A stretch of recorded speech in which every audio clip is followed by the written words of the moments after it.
हमारी दुनिया में आज भी ऐसे कई देश हैं जहां पर तानाशाही शासन है। अब जहां पर तानाशाही शासन होता है उन देशों में नियम भी बड़े ही कड़े और निरंकुश होते हैं। इस कारण ऐसे कुछ देशों में लोगों के लिए रहना किसी नर्क में रहने के ही समान है। जैसे लॉकडाउन के दौरान चीन के लोगों की जो हालत हुई थी वो आप सबने देखी ही होगी। ऐसे में कुछ लोग अपने देश से भागकर दूसरे देशों में शरण लेने की कोशिश करते हैं, जिनमें से कुछ लोग अपने देश से भागने में सफल हो जाते हैं तो कुछ लोग असफल हो जाते हैं। और ऐसे असफल लोगों को कुछ देशों में मौत के घाट उतार दिया जाता है। और आज भी दुनिया में कुछ देश है जहां पर ऐसी तानाशाही और भुखमरी है कि जिसके चलते लोग वहां से भागकर दूसरे देशों में रहना चाहते हैं। इन देशों में अफगानिस्तान, ईरान, इराक, सीरिया जैसे देश तो आते ही है, लेकिन यहाँ से भागना भी आसान है। पर दुनिया में एक देश ऐसा भी है जहां पर दुनिया के सबसे खतरनाक तानाशाही और क्रूर शासन है, और वह देश है उत्तर कोरिया, जहां से भागना लगभग नामुमकिन है। अब उत्तर कोरिया के बारे में हम न्यूज़पेपर और टीवी चैनलों पर देखते ही है कि वहां पर कितने खतरनाक और तानाशाही नियम बनाए गए हैं। इस कारण वहां के लोगों की हालत भी काफी खराब है। और उत्तर कोरिया के तानाशाह किम जोंग उन के बारे में तो हम सबने सुना ही है कि वो कितना निर्दयी और कितना निरंकुश तानाशाह है। बीबीसी की एक रिपोर्ट के अनुसार किम जोंग 21वीं सदी का सबसे बड़ा तानाशाह माना जाता है। और इतना ही नहीं, किम जोंग उन ने उत्तर कोरिया की सीमाओं को इतना कड़ा कर दिया है कि उत्तर कोरिया से कोई भी नागरिक भागकर साउथ कोरिया या किसी दूसरे देश में नहीं जा सकता है। इस कारण आज उत्तर कोरिया दुनिया का एकमात्र ऐसा देश है जहां से भागकर किसी दूसरे देश में जाना लगभग असंभव है, क्योंकि अब तक उत्तर कोरिया से कुछ गिने चुने नागरिक ही बड़ी मुश्किल से भागने में सफल हो पाए हैं। तो उत्तर कोरिया से भागकर दूसरे देशों में शरण लेना सबसे मुश्किल क्यों है?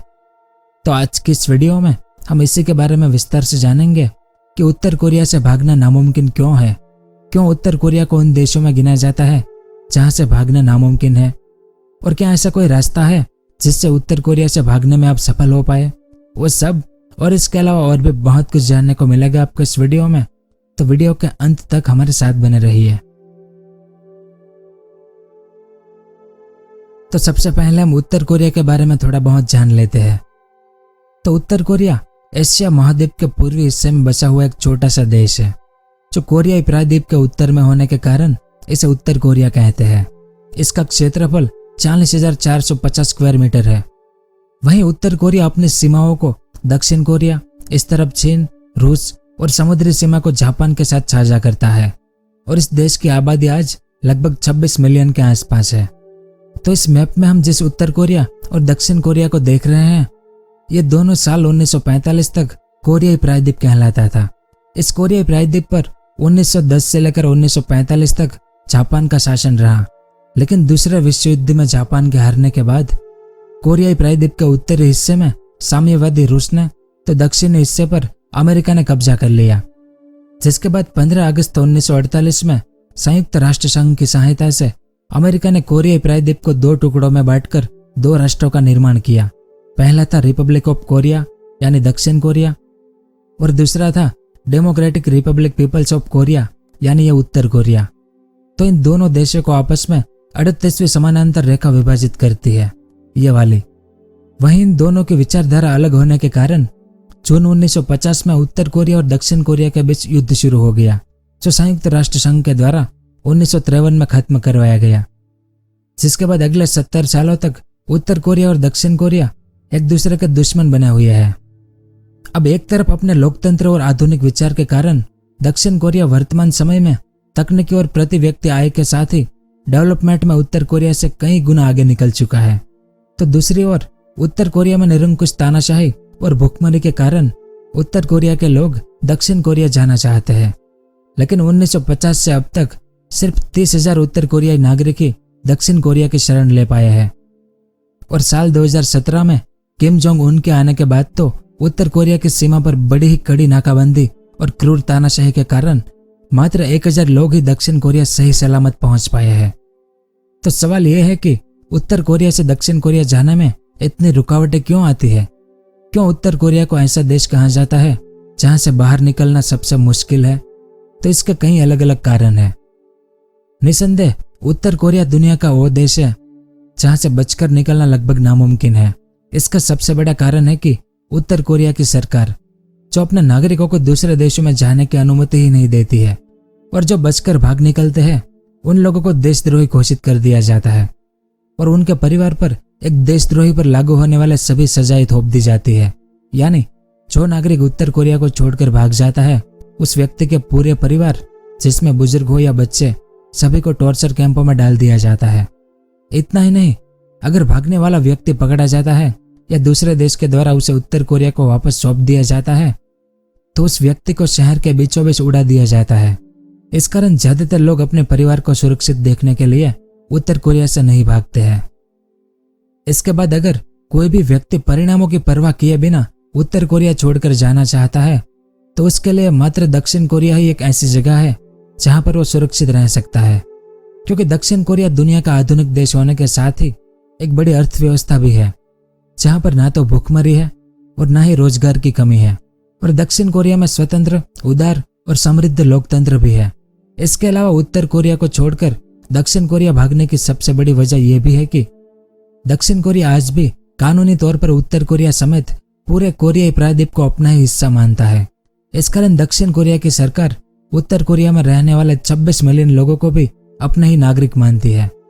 यानी जो कोई भी व्यक्ति उत्तर कोरिया छोड़कर दक्षिण कोरिया में जाता है तो दक्षिण कोरिया की सरकार उन्हें तुरंत उनकी नागरिकता देने के साथ ही नौकरी और वे सभी अधिकार देती है जो एक दक्षिण कोरियाई नागरिक को मिलते हैं। फिर उत्तर कोरियाई लोगों के लिए दक्षिण कोरिया रहना पहली पसंद तो है ही, लेकिन उनके लिए दक्षिण कोरिया पहुंचना लगभग असंभव है। चाहे उत्तर कोरिया और दक्षिण कोरिया की सीमाएं एक दूसरे से मिलती ही क्यों ना हो, लेकिन उत्तर कोरिया से दक्षिण कोरिया की यात्रा करना 21वीं सदी की सबसे मुश्किल यात्रा है, क्योंकि उत्तर कोरिया और दक्षिण कोरिया का बॉर्डर दुनिया का सबसे बड़ा सैन्यकृत स्थान है। यानी इस जगह पर आपको दुनिया के सबसे ज्यादा सैनिक देखने को मिलते हैं, और ऊपर से इन देशों के बॉर्डर पर आपको ऊंची ऊंची दीवारें और उन पर लगे नुकीले तार जिन पर 24 घंटे करंट दौड़ता रहता है। इसके साथ पूरे क्षेत्र में लैंडमाइन बिछाई हुई है और लाखों सैनिक यहाँ पर बंदूकों और गोला बारूद के साथ डिप्लॉय किया गया है। इसके अलावा उत्तर कोरियाई सैनिकों को यह अधिकार भी दिया गया है कि दक्षिण कोरिया की तरफ से जाने वाले लोगों पर वो गोलियां तक चला दे। इस कारण तो उत्तर कोरिया के इस रास्ते से आज तक कुछ गिने चुने लोग ही भाग पाए हैं। फिर 2019 की महामारी के बाद तो उत्तर कोरिया ने अपनी जमीनी सीमाओं की निगरानी और कड़ी कर दी है, जिसके बाद तो उत्तर कोरिया से दक्षिण कोरिया जमीन के रास्ते से जाना लगभग नामुमकिन हो गया है। तो जमीनी रास्ते से दक्षिण कोरिया भागना ज्यादा जोखिम भरा होने के कारण लोग एक दूसरा विकल्प चुनते हैं। उत्तर कोरिया से भागने का दूसरा विकल्प उनका समुद्र है, क्योंकि उत्तर कोरिया के एक तरफ येलो सी है तो दूसरी तरफ जापानी सागर है। लेकिन उत्तर कोरिया के पूर्वी और पश्चिमी क्षेत्र में इन समुद्रों के कारण उत्तर कोरिया से भागने वाले लोगों के लिए ये बड़ी चुनौतियां पेश करते हैं, क्योंकि चीन और उत्तर कोरिया की गश्ती नौकाएं इन समुद्रों में अपनी गश्त लगाती रहती है। इस कारण समुद्र के रास्ते भागने वाले लोग आसानी से पकड़े जाते हैं। और इतना ही नहीं, समुद्र के रास्ते से भागने के लिए उत्तर कोरिया से बोट लेना भी बड़ा मुश्किल काम है, क्योंकि उत्तर कोरिया के लोगों के पास इतना पैसा नहीं है कि वे एक बड़ी बोट खरीद सके। उत्तर कोरियाई लोगों को छोटी बोट भी बड़ी मुश्किल से मिलती है और छोटी बोटों के जरिए इन बड़े बड़े समुद्र को पार करना नामुमकिन है। ऐसे में जो उत्तर कोरियाई लोग इन समुद्र के रास्ते से भागने की कोशिश करते हैं, उनमें से समुद्री लहरों और समुद्री तूफानों के कारण ज्यादातर लोग समुद्र में ही डूब जाते हैं। वहीं जो लोग समुद्री क्षेत्रों को पार कर लेते हैं या जिन लोगों को दक्षिण कोरिया की गश्ती नौकाएं देख लेती है, उन लोगों को सुरक्षित रूप से दक्षिण कोरिया पहुंचा दिया जाता है। फिर उत्तर कोरिया अपनी 1300 किलोमीटर लंबी सीमा चीन के साथ साझा करता है। चीन की दक्षिणी सीमा का यह हिस्सा उत्तर कोरिया से मिलता है। इस हिस्से में 2 नदियां और ज्यादातर पहाड़ी और जंगली क्षेत्र होने के कारण इस हिस्से में चीन अपनी बहुत ही कम सेना रखता है, क्योंकि सर्दियों में यह पूरी तरह से जम जाता है। इस कारण उत्तर कोरिया से होते हुए चीन के इस रास्ते से दूसरे देशों में शरण लेना बाकी रास्तों की तुलना में आसान और कम खतरनाक है। यानी उत्तर कोरिया से भागने वाले लोगों के लिए यही रास्ता सबसे सुरक्षित है। लेकिन चीन और उत्तर कोरिया लंबे समय से अच्छे मित्र हैं। इस कारण उत्तर कोरिया छोड़कर भागने वाले लोग जब चीन में पकड़े जाते हैं, तब चीन अपनी मित्रता प्रदर्शित करने के लिए उन लोगों को वापस उत्तर कोरिया भेज देता है, जिसके बाद उत्तर कोरिया की तानाशाही सरकार उन लोगों पर देशद्रोह का आरोप लगाकर उन्हें ठिकाने लगा देती है। इसके बाद उत्तर कोरिया की 17 किलोमीटर छोटी सी सीमा रेखा रूस से भी मिलती है यहाँ पर, लेकिन उत्तर कोरिया और रूस दोनों देशों की सेनाएं इन पर हमेशा पेट्रोलिंग करती रहती है। वहीं तुमेन नदी रूस और उत्तर कोरिया की सीमा पर ही बहती है, तो ज्यादातर लोग रूस भागने के लिए इसी नदी का सहारा लेते हैं। और जो लोग उत्तर कोरिया छोड़कर रूस में भाग जाते हैं और अगर वे रूस में पकड़े जाते हैं तो रूस उन्हें अपने शरणार्थी नियमों के तहत उत्तर कोरिया को वापस सौंप देता है। वहीं अगर कोई भी उत्तर कोरियाई नागरिक उत्तर कोरिया से भागने के लिए किसी ब्रोकर की सहायता लेता है तो उस उत्तर कोरियाई नागरिक को लगभग $20,000 तक देने पड़ते हैं। और एक उत्तर कोरियाई नागरिक की एक साल की एवरेज आमदनी सिर्फ $1,300 ही है। तो इस कारण भी एक उत्तर कोरियाई नागरिक चाहकर भी उत्तर कोरिया को छोड़ के नहीं जा सकता है। और जिन लोगों के पास पैसा होता है वे लोग चीन के रास्ते होते हुए ब्रोकर की सहायता से चीन से थाईलैंड और थाईलैंड से दक्षिण कोरिया पहुंच जाते हैं।